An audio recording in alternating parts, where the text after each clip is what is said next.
Can vaginismus be treated? The short answer is yes. Yes, vaginismus can be overcome. Yes, vaginismus can be cured. I've done it, countless other women have done it, so you can definitely overcome vaginismus. It's perfectly doable. It may take some time and some effort in order to achieve really great results, but don't worry, I've been through it. Many other women have been through it, and it is definitely something that can be overcome. So, that being said, what are the treatment options for vaginismus?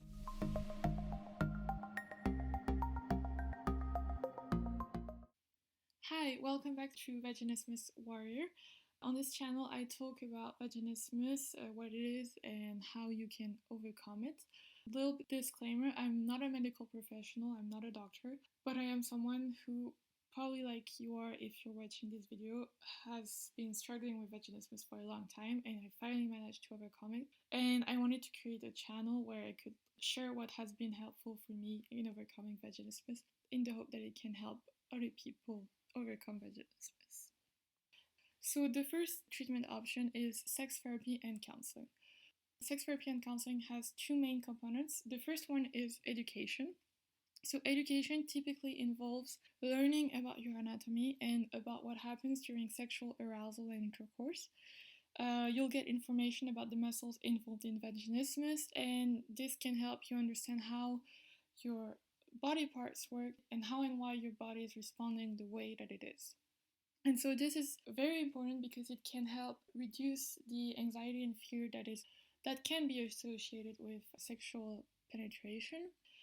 And although we've all had some more or less extensive sexual education in school, you're probably going to learn about some new things. I mean, I thought that I knew a lot about sex and sexual intercourse, and I ended up learning a lot. It's definitely really important and interesting. And then the second aspect of sex therapy is counseling. So, counseling aims at addressing any underlying issue that could be causing or at least contributing to vaginismus. So, for example, sexual trauma, sexual abuse, any type of fear or negative views associated to sex. And so, counseling may involve you and your partner if you have one.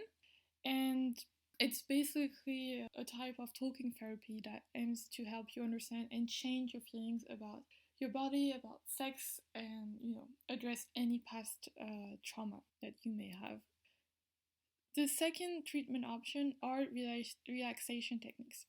So relaxation techniques, mindfulness practices, and sometimes even hypnosis can help you learn to relax and become more comfortable with intercourse. So relaxation techniques are usually going to be combined with another type of treatment, such as the use of vaginal dilators. And so basically they're going to help you relax and get into the best possible state of mind before attempting vaginal penetration of any kind. So they're really, really important. The third treatment option is pelvic floor physiotherapy. And so basically, in this therapy, you're going to learn about how you can control and relax your pelvic floor muscles. So your pelvic floor muscles, they're basically the muscles responsible for vaginismus. They're the muscles that are tightening when you're attempting sexual penetration. And so in physiotherapy, you're going to learn how to relax those muscles, so through stretching, for example, and how to control them through Kegel exercises. So you're going to squeeze those muscles, release them, etc. So learn how to gain control of those muscles so that when you're attempting penetration and they start involuntarily contracting, then you can learn how to release them. So it's a very big component of curing vaginismus as well.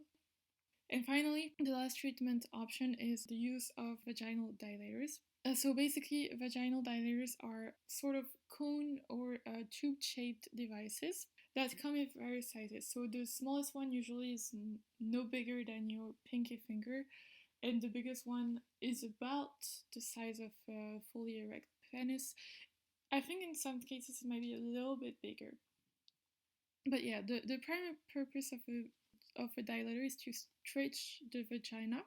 In curing vaginismus, people use dilators to become more comfortable and less sensitive to vaginal penetration. So basically, the aim is to make your brain realize that penetration is okay, like it doesn't hurt, it's fine, and so it's going to stop associating insertion with pain or fear, and so it's gradually going to stop this automatic response of tightening the muscles.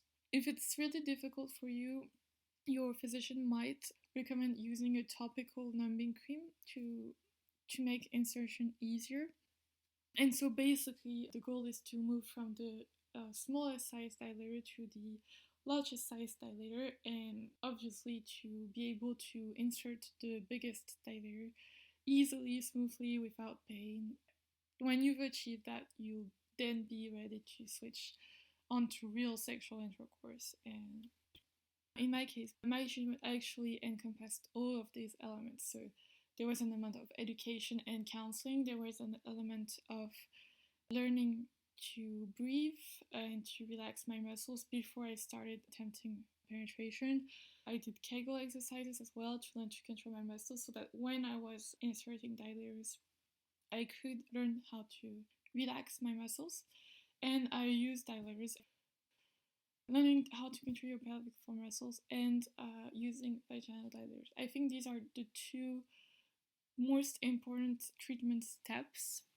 I think the other are really definitely important, to overall switch your approach sexual penetration. But I definitely think like the real work is learning how to control your pelvic floor muscles, which is actually pretty easy to learn. It's not going to take you more than 2 weeks of doing Kegel exercises before you've got a really good handle of those muscles.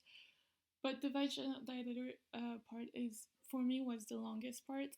And so I'll go into more detail about how I use dilators in a video, but that's definitely the part that made the biggest impact for me. So thank you for watching. I'm happy to have you with me, and I hope that you found this video helpful.